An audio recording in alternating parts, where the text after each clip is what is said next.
अस्सलामुअलैकुम, this is Aqsa Mahmood and welcome to my channel.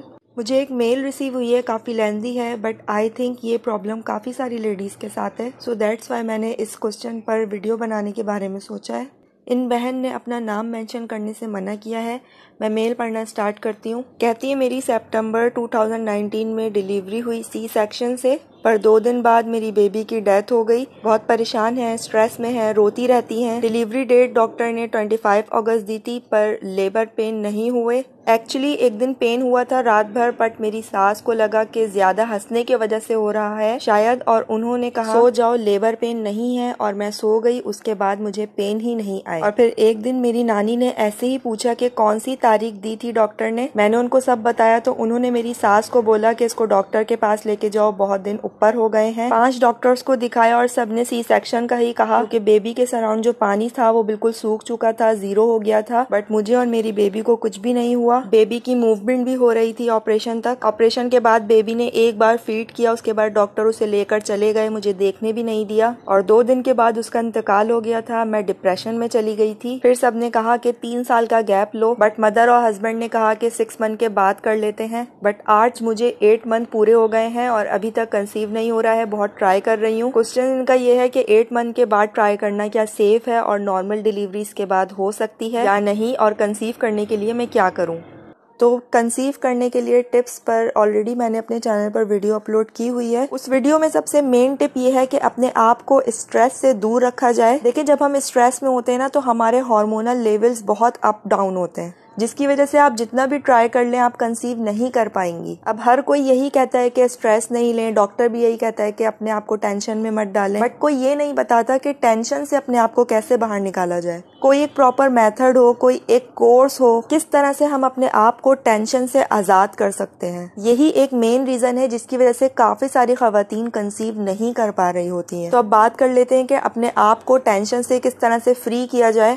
देखिए, हम अपनी नॉर्मल लाइफ में भी जो भी काम कर रहे होते हैं जिंदगी के, लेकिन टेंशन में हम रहते हैं ज्यादातर। फिक्र रहती है हमें, कभी इस काम की, कभी उस काम की। ऐसे नहीं हुआ तो ऐसा हो जाएगा, मुझे यूं कर लेना चाहिए था तो ऐसा नहीं होता मेरे साथ। इस थॉट प्रोसेस को हम कह सकते हैं रूमिनेशन। आपने गायें बकरियों को देखा है, जब वो जुगाली कर रही होती हैं, काफी सारा चारा एक साथ खा लेती हैं और फिर बाद में आराम से बैठ के जुगाली करती हैं। जो भी खाया होता है वो पेट से वापस अपने मुंह में लेकर आती हैं और फिर उसको अच्छी तरह से चबाती हैं और फिर वापस इनगल्फ करती हैं। इसको हम कहते हैं जुगाली करना या रूमिनेट करना। तो हम खवातीन भी खास तौर पर अपनी जिंदगियों में यही सब कुछ कर रही होती हैं। किसी ने कुछ कह दिया, उसके बारे में सोचती रहती हैं। तो उससे क्या होता है कि हमारा हार्मोनल लेवल डिस्टर्ब ही रहेगा, और जब हार्मोन्स ही अपने लेवल में नहीं होंगे तो रिप्रोडक्टिव सिस्टम के जो हार्मोन्स हैं वो भी ज़ाहिर डिस्टर्ब हैं। तो जो हार्मोन जिस वक्त प्रोड्यूस होना है वो उस वक्त सही अमाउंट में प्रोड्यूस नहीं हो पा रहा होता है, तो अल्टीमेटली फिर हम उसी की वजह से कंसीव भी नहीं कर पा रहे होते हैं। तो रूमिनेशन से बचने का बेहतरीन तरीका तो ये है कि जैसे ही हमें कोई भी ख्यालात आए जहन में, और ज्यादातर ख्यालात जो 90% ख्यालात होते हैं हमें जो पूरे दिन में आते हैं वो नेगेटिव ही होते हैं, और पूरे दिन में तकरीबन 60,000 ख्यालात हमें आते हैं। तो आप खुद सोचें, आप 60,000 ख्यालात पर काम करना शुरू करेंगी तो कोई भी प्रॉब्लम सॉल्व नहीं होने वाली, बल्कि उल्टा आप जो है वो स्ट्रेस में चली जाएंगी।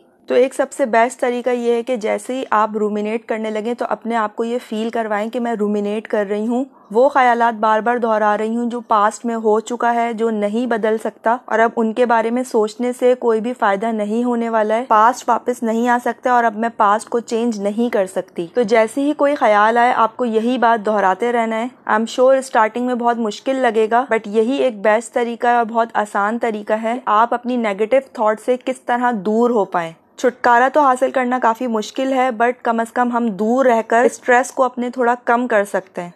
1-2 दिन, 4 दिन, 1 हफ्ता ये मशक जारी रखें। जो भी नेगेटिव थॉट जैसे ही जहन में आए तो उसको फौरन इग्नोर करने की कोशिश करें। थॉट्स तो आते रहेंगे, ख्यालात आना कभी भी बंद नहीं होंगे जहन में। अगर बंद हो गए तो फिर वो जहन ही काम नहीं करेगा। थॉटलेस ब्रेन मुर्दा जिस्म का होता है और हम जिंदा हैं, तो ख्यालात लाने को कोई भी नहीं रोक सकता, लेकिन उनको कंट्रोल किया जा सकता है। तो यही एक बेस्ट तरीका है अपने स्ट्रेस को कम करने का, और जब स्ट्रेस कम होगा तो फिर आपका दूसरे कामों में ज्यादा दिल लगेगा। मैंने जो टिप्स दी थी इस वीडियो में, तो उसमें मैंने ये भी कहा था कि अपनी हॉबीज को अपनाएं आप। तो जब जहन जो है वो खुलेगा, स्ट्रेस फ्री होगा, तो फिर आपको अपनी हॉबीज को अपनाने में ज्यादा मजा भी आएगा, काम करने में बहुत मजा आएगा। तो इन सब से क्या होगा कि हमारा जो एंडोक्राइन सिस्टम है, जो हार्मोन हार्मोनल लेवल को कंट्रोल करता है वो ठीक तरह से परफॉर्म करेगा और अल्टीमेटली फिर आपके कंसीविंग के चांसेस भी बढ़ जाएंगे। और आई नो आपका डिप्रेशन बहुत बड़ा है, अपने बच्चे को खोना और फिर डिप्रेशन से निकलना काफ़ी मुश्किल है, बट नामुमकिन नहीं है। किसी के चले जाने से ये ज़िंदगी नहीं रुकती है। अपने आप को हौसला दें और ये सोचें कि आने वाला वक्त अल्लाह ताला ने मेरे लिए बेहतरीन लिखा है।